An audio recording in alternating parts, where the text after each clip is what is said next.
The shining night rode nearer beneath the autumn sky. His silver armor caught the sun like fire before her eyes. His song drifted through the window, his laughter on the breeze, and every thread she'd ever woven fell silent at her knees. The Lady of Shalott, alone beside Camelot, one glance beyond the silver glass, the Lady of Shalott.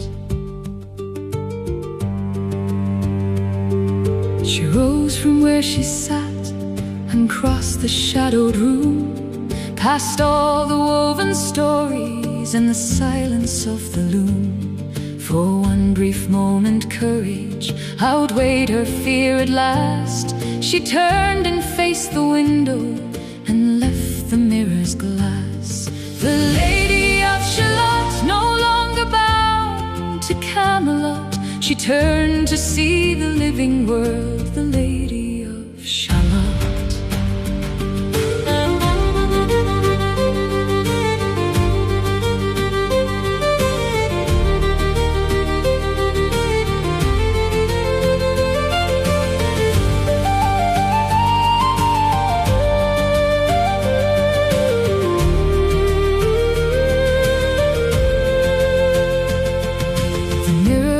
In splinters from corner unto side, 1,000 fractured pieces reflected fear and light.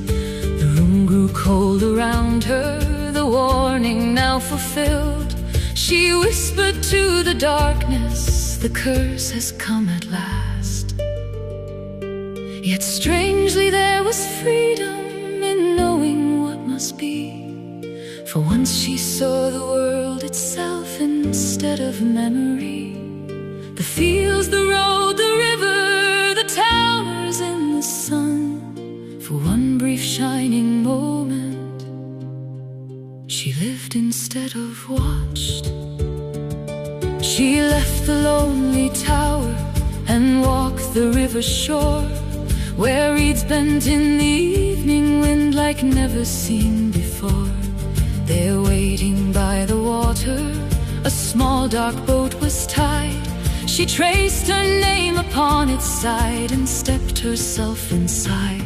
The Lady of Shalott, drifting toward Camelot, the river bears her through the dusk, the Lady of Shalott.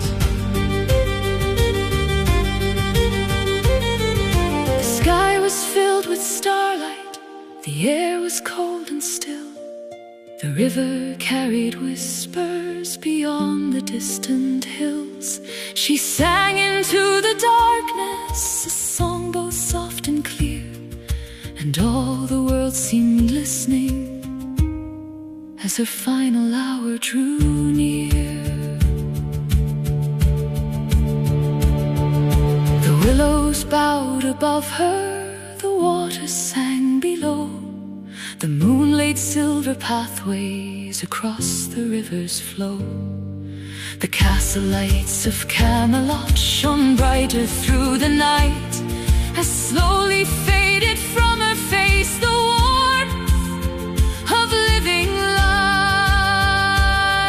The Lady of Shalott, at last in Camelot, the river brought her safely there, the Lady of Shalott. The knights and ladies gathered beneath the torchlight glow, to wonder who this stranger was and where her soul might go. A knight stepped from the crowd and paused beside the boat.